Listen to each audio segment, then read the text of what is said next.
A lot of these car dealerships and banks, they are the toilet bowls of society. Hey, anybody got some paper? They feed off of the financially illiterate. They feed off of minorities. I'm going to come out and tell you, a lot of these dealerships and banks, they feed off of minorities. If you watch the movie The Big Short, I focus on the immigrants, you know? Once they find out they're getting a home, they sign where you tell them to sign. they literally show you how the housing market crisis took advantage of minorities, okay? It took advantage of a lot of poor black, poor Hispanic. It was a lot of your poor white that got taken advantage of too, but they key in on people that they know might not ever have a chance of owning a piece of the American pie. So they'll sell it to you at a crazy ass interest rate. I gotta say, shout out to Yusef, the car guy. We're gonna use a clip from his channel. And he's more than a finance channel. He's a car channel and a finance channel. And we're gonna talk about it after we get back. I bought this car like last Friday. I had Nissan Kicks 2024 leased, and I had only 3,000 mileage on it. So I traded that in and got 2020 Mercedes C300. So you have 2 years and gap insurance, monthly payment with 750 or 780. And how much did you buy that for? I just went in and wanted to upgrade. The sale price is $60,000. $60,000 for a 2020 C300? Yeah.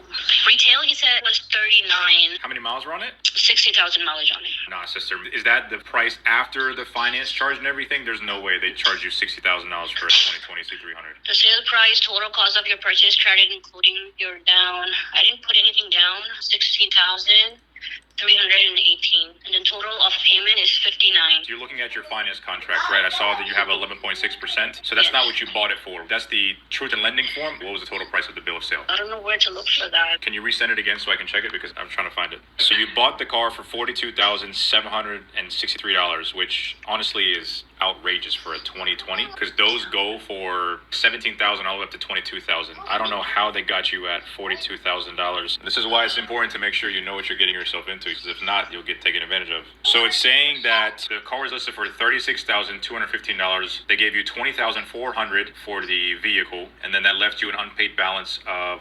$35,705.05. The total pre-delivery service charges, including the electronic registration, was $1,500. And then your gap insurance they charged you was $1,500. And then your service contract was $3,000. Your theft deterrent was $500. So they have about $6,000 in fees. So that brought you up to $42,763.29, which is honestly absolutely crazy that you bought this at a dealership in Miami. This one should be right around $27,000, maybe $28,000. The total price of the vehicle is $46,000, which is almost $20,000 more than what the vehicle should be listed for. What are you trying to accomplish right now? I need to trade this car, get something that is like kid friendly. But the problem is you just bought this car. Yeah. Unfortunately, you wouldn't be able to just back out of it. You'd have to get it appraised again, go get a trade-in, etc. So what should I do? I should just wait for a little bit, make a few payments, and then trade it? The bad thing is the more you hold on to this car, the more it's going to depreciate. You didn't understand what you were getting yourself into. I'm not shaming you, sister. Don't get me wrong. It's just, this is a learning experience, right? The vehicle was definitely overpriced. We have to do our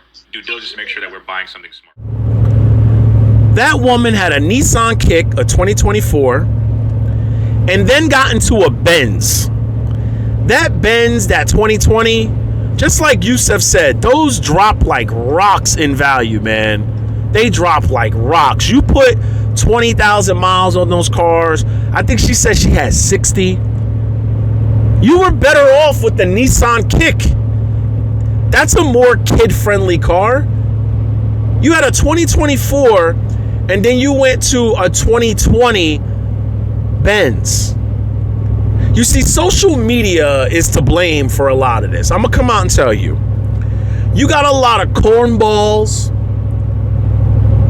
dorks, herbs that never had any money, never had any girls, they were never cool, and they get a little bit of money And the first thing they do is start making videos about their cars.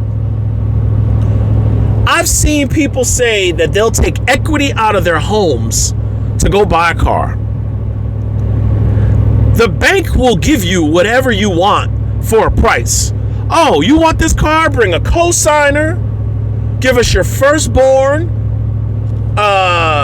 You can put the down payment on a credit card. How about you go take some equity out of your house? We'll put you in this car. A lot of social media channels, you got Porsche GT3 RSs, you got M4s, 911 turbos, McLarens, Corvette Z06s, Hellcats, Lambos, GTRs. And a lot of these cars are rented. They are rented, or they get them from the dealer. See, here's what happens. A lot of these influencers, the same way a lot of these food influencers, it's already starting to get exposed. Oh, if you give me free food, I'll review your restaurant. You got a lot of influencers. Have you ever noticed they'll go out to eat and they'll give a shout out to the restaurant? Why would you give a shout out to the restaurant unless they did something for you? Or they'll give a shout out to the car dealership. What did they do for you to give them a shout out? Did they pay you, or did they lend you a car? A lot of these dealerships, they lend influencer cars. And a lot of these people, they think that having a nice car makes them look rich. It makes you look rich to other broke people. But to people like myself, if you have $100,000 car, you better have $1 million net worth. You better be worth, no.